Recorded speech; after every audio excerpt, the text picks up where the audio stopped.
Saya Kristianto Oni, salam NKRI. Video kali ini saya ingin menanggapi komentar dari seorang kakak. Ya, ada seorang kakak berkomentar di video saya, katanya rakyat Papua yang tidak mendukung perjuangan kemerdekaan Papua itu adalah pengkhianat Papua. Begini ya kakak ya, saya rasa justru kakak itulah pengkhianat Papua yang tidak punya rasa belas kasihan terhadap masyarakat sipil Papua, yang hanya mementingkan diri sendiri, yang hanya mementingkan emosi pribadi.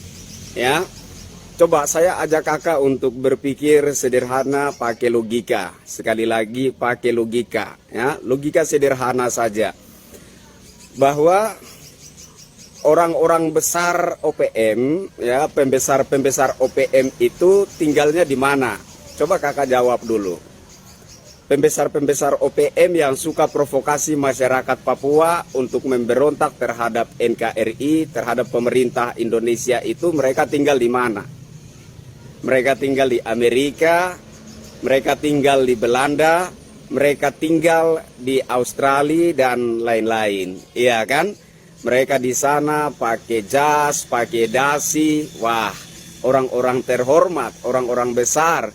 Di sana mereka duduk pangku kaki, makan enak, sambil perintahkan orang Papua untuk berontak terhadap NKRI, terhadap pemerintah Indonesia. Nah, ketika mereka ikut-ikutan dalam tindakan separatisme yang dilakukan oleh KKB OPM, mereka tertembak, mati. Orang-orang besar di Amerika, di Belanda, di Australia, mereka tetap pangku kaki di sana, ya, ongkang-ongkang kaki di sana. Dan mereka terus melancarkan provokasi mereka terhadap masyarakat Papua untuk berontak terhadap NKRI dan pemerintah Indonesia. Coba pikir pakai akal sehat kakak, ya. Coba pikir pakai otak yang waras. Kakak mati, apakah mereka di sana berduka cita? Tidak.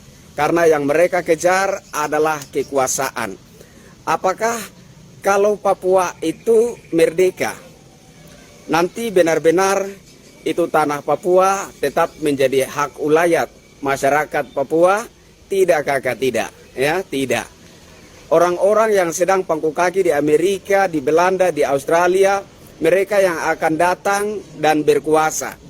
Nah, ketika mereka berkuasa, tentu saja mereka sudah punya ikatan janji dengan orang-orang Amerika, dengan orang-orang Belanda, dengan orang-orang Australia, dengan orang-orang Barat lah pokoknya. Nah, kemudian tambang-tambang emas, tembaga dan lain-lain di Papua itu akan menjadi ladang perebutan harta. Akan menjadi ladang perebutan harta bagi negara-negara yang menyokong pemberontakan Papua terhadap NKRI dan pemerintah Indonesia. Mereka yang akan menjadi kaya raya, mereka akan berkuasa. Dan kalau ada orang Papua berteriak-teriak menuntut haknya, apakah mereka akan selamat karena pertimbangan HAM dan lain sebagainya? Kemungkinan besar tidak. Siapa yang berontak, siapa yang berteriak-teriak bahwa tanah mereka dirampas, siapa yang berteriak-teriak bahwa emas tembaga mereka dirampas, kemungkinan besar akan dibunuh mati. Orang-orang Papua akan tetap menjadi rakyat jelata yang miskin, tetap menjadi rakyat jelata yang hanya merasa Papua tetapi tidak menikmati kekayaan alam Papua. Jadi kakak, sebaiknya kita bersyukur saja dengan pemerintahan sekarang yang sudah menaruh perhatian penuh untuk Papua, yang sudah berupaya merebut 51% saham PT Freeport, dan kemudian mayoritas sahamnya 10 atau 9% itu khusus untuk Papua saja. Dulu 9% itu untuk negara Indonesia, sekarang tidak. 51% untuk negara Indonesia dan 10% itu khusus hanya untuk Papua saja. Kurang baik apa pemerintahan Presiden Jokowi sekarang?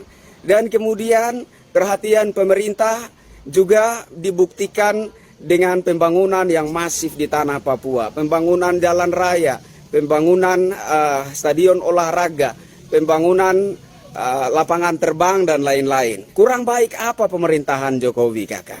Jadi kakak, kalau kakak berpikir bahwa kalau Papua merdeka maka kakak akan berkuasa atas hak ulayat, tanah, lahan, dan segala kekayaan alam yang ada di Papua, kakak salah berpikir. Sadar-sadar saja kakak, bahwa orang-orang yang ada di Amerika, yang ada di Belanda, yang ada di Australia, mereka itu adalah penjilat Amerika, penjilat Belanda, penjilat Australia. Dan kalau sampai Papua itu merdeka, mereka akan datang ke Papua dan berkuasa. Saudara-saudara, pace-mace, kakak adik semua yang ada di Papua tetap menjadi rakyat jelata yang miskin.